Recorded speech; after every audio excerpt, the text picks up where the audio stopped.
Welcome to Bruins Overtime Live, presented by BuyAToyota.com. For offers not seen on TV, visit BuyAToyota.com. Alongside Billy Jaffe and Andrew Raycroft, I'm Dale Arnold. Bruins win 5-1 tonight. This game was so good from the Bruins' perspective, you can't find anything to complain about. That's not true. Just try me. Oh, I know. But, you know, listen, they came out. The most glorious, wonderful thing was their first period. They're finally ready. Yeah. We thought they were going to be ready against the Peg. We thought they were going to be ready against Kraken. And they weren't. At least in my eyes, they were not mentally prepared to play in those games. They were ready for this game. It took two very tumultuous, unappealing type performances to maybe get them righted. And they did. They came out and they played the right way. And it was 60 minutes. Yeah. It was the entire way. And they talked about that this morning. I like the fact that they put a dam. They stopped it after 2 games. They didn't let it go to 3. We've talked a lot about this group only doing it once. They're not quite the same juggernaut that they were 2 years ago, where it was one bad game and that was it. You never lost 2 in a row.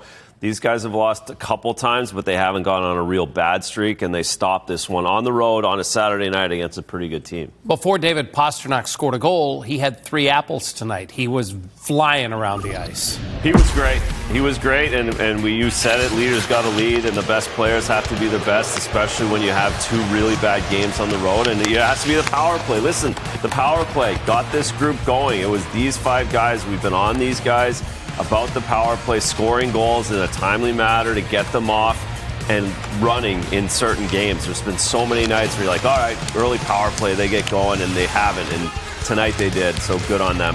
And then they get out 5-on-5, and this line works the wall, but they work it quickly. The amount of speed and quickness that the whole team generated was fantastic. We'll break this one down for you.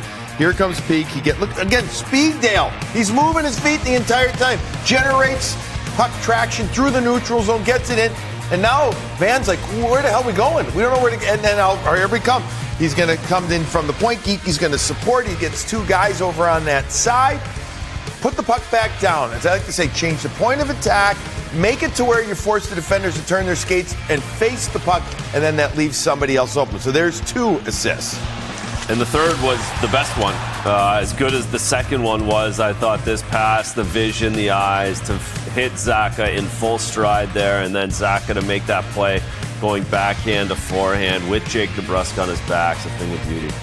Well, you were talking about speed, and we got to really see the speed on the goal David Pastrnak scored. Yeah, I know it's cliche. He was moving his feet all night, but all the guys were. But look, I mean, and McAvoy too. Yeah, right? Pushing like the pace. He's getting up there. The D's pushing the pace. Yeah, but you watch 88. He's going. Here's McAvoy right up there, and coming wide. Here he comes. All right, and now he gives Demko a little something. Razor, I think Demko thinks he might shoot it from that side, even though that's not a great angle. We keep the skates on the ice right there, and then he dropped that right shoulder. And again, it's the speed. The speed just freezes you. As a goaltender, that with that kind of speed, it's harder to make a decision. It's harder to read if he's going to shoot. So if there is a little bit of a movement there, you have to bite on it. And he's outside that post, too. He gets out, because he feels like he has to take it, and David sees it. Wrap it up. Star of the game presented by Subaru of New England. Fall in love with a brand new Subaru. Big day for David Pastrnak. Last 9 games, 3 goals, 10 assists, 13 points. Tonight, a goal and 3 assists, 4-point night. And by the way, that 3rd assist was also the 400th of his National Hockey League career. You saw Charlie McAvoy help set up David Pastrnak on that last goal that he scored there. And after the game, he spoke with Judd Surratt. Charlie, for your team tonight, picking up the victory, your first on this long West Coast swing. What details really stood out for you? I thought we did a good job, especially in the first period, breaking pucks out. I thought we played behind them most of the night, and I think we were able to that allowed us to play fast. It allowed us to get zone time, get possession time, and make some plays from there. David Pastrnak with a goal and 3 assists tonight. Charlie is one of the best players in the world, but was there something in particular that really caught your eye about his game tonight? Just, the creativity that he's able to play with. He sees plays that, are special. He he made a few exceptional plays tonight, and he's been doing that all year, and it's just nice to see a couple of them go into tonight, and I'm sure he can grab some confidence from that. Last thing, I know that all 82 games are important, but this one in particular, how big was it to get the first win on the trip? Yeah, this was massive. This really, kind of had the vibe in a room of almost like a do-or-die game, but certainly didn't want to lose 3 in a row. Can't do that in this league. 2 that we wanted to flush and get behind us, and playing a good Vancouver team. We really needed this one, and I think we played desperate, and welcome to the trip. Thanks, Charlie. Thanks, boys. Andrew, before the game, you talked about the importance of a strong performance from Jeremy Swayman, and the Bruins got it. Yeah, it's huge.